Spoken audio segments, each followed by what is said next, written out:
Bonjour à vous, Bonjour, bienvenue à cette session où l'on va vous parler de l'animation des temps collectifs. ou de leur facilitation, car ça ne veut pas dire exactement la même chose. Effectivement Guillaume, car l'objectif de cette vidéo est de vous partager les distinctions que nous faisons à l'UDN entre facilité et animé. Pourquoi? Eh bien pour gagner en justesse et en efficacité lorsqu'il s'agit d'accompagner un groupe. Alors Guillaume, c'est quoi un facilitateur pour toi? Je dirais aujourd'hui que le facilitateur ou la facilitatrice est en charge de la guidance, du pilotage d'un événement ou d'une réunion. Il a pour mission de maintenir un espace ouvert et sécurisé, en déroulant un processus adapté pour permettre à un groupe d'avancer dans les meilleures conditions possibles. Il favorise l'expression des idées de chacun, l'émergence de l'intelligence collective, afin que le groupe se dirige sereinement vers les objectifs pour lesquels il est réuni. Comme son nom l'indique, le facilitateur facilite la vie du groupe. Et comment s'y prend-il? Il veille au respect du cadre de la réunion et conduit un processus créé spécifiquement pour répondre aux objectifs du groupe. Avant d'aller plus loin, peux-tu nous expliquer ce qu'est un processus? Alors un processus, c'est un enchaînement logique d'étapes de travail qui permet au groupe d'avancer. Il pose en quelque sorte les balises sur le chemin. Pour le choisir ou le définir en amont d'une réunion, le facilitateur doit comprendre, clarifier et se focaliser sur les objectifs à atteindre. Il le fait en lien avec d'autres personnes du groupe. En tant que garant du processus, donc, le facilitateur dans son rôle ne prend pas part au contenu des discussions. Il n'apporte pas de nouvelles idées. Il laisse le groupe autonome pour avancer sur son sujet. Il peut tout au plus poser des questions ou reclarifier ce qui a été dit.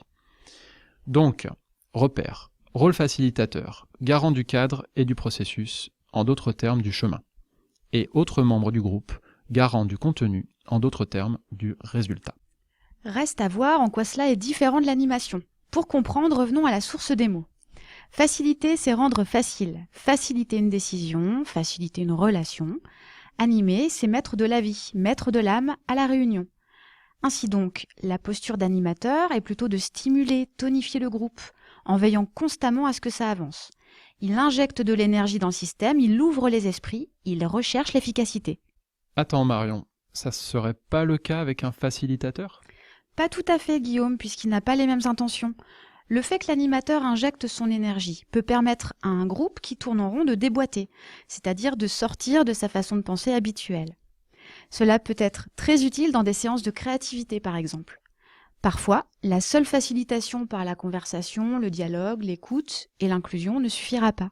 Dans ce cas, la posture animateur permet de stimuler d'autres ressources cognitives et émotionnelles. Par des métaphores, de l'humour, en travaillant sur le ressenti corporel et émotionnel, permettant le petit pas de côté pour enfin devenir pleinement créatif. Autre différence, l'animateur n'a pas forcément de processus défini dans son rôle, il peut simplement réguler la parole, faire répéter, questionner. Pour vous aider à progresser dans ces rôles, voici quelques principes clés. D'abord, pour le facilitateur ou la facilitatrice. Premier principe, le groupe doit vivre son histoire. Comme une personne, il traverse des étapes, il a des hauts et des bas. Eh bien vous savez quoi? C'est chouette. Le facilitateur accepte et respecte cette histoire. Ainsi, des fois, le groupe peut avoir besoin de moments inefficaces pour mieux lui permettre de rebondir ensuite et de se réaliser. Deuxième principe, le groupe est intelligent. Il donne des indications précieuses en permanence sur son état. Il émet des signaux, par exemple un bâillement, deux personnes qui disent un même mot en même temps, qui sont à capter par le facilitateur pour adapter la facilitation. Par exemple, si un sujet n'est pas mûr pour décider au sein d'un groupe, eh bien le groupe le manifestera à coup sûr. Troisième principe, une bonne facilitation se reconnaît souvent au fait que le groupe ne s'est même pas aperçu qu'il y avait un facilitateur, tant ces interventions ont été naturelles et simples dans le flux de l'instant. Et maintenant, en guise de principe clé de l'animateur, j'ai massé ce que pose Isabelle Jacob, experte en créativité. Si l'on se réfère à son modèle de la créativité et des 4 éléments. Tout animateur devra pouvoir adopter, en fonction de son public, 4 postures différentes. 1. La posture terre. C'est une posture d'investigateur qui invite à creuser, approfondir, à décortiquer les choses de façon systématique. 2. La posture feu. Provocateur qui invite à casser l'existant pour pouvoir reconstruire. 3. La posture air. L'inspirateur qui invite à rêver, à se projeter dans l'ailleurs, dans le temps et dans l'espace. Et enfin, 4. La posture eau. Le facilitateur qui invite à relier, à sédimenter. Allez, quelques mots pour finir, notre bouquet final en somme. Je commence. Personnellement, je pense que je ne suis jamais 100% facilitateur ou 100% animateur. Jongler avec les deux en conscience est très utile pour moi. Pour moi, les termes facilitateur et animateur sont des repères, ce ne sont que des mots avec des énergies différentes.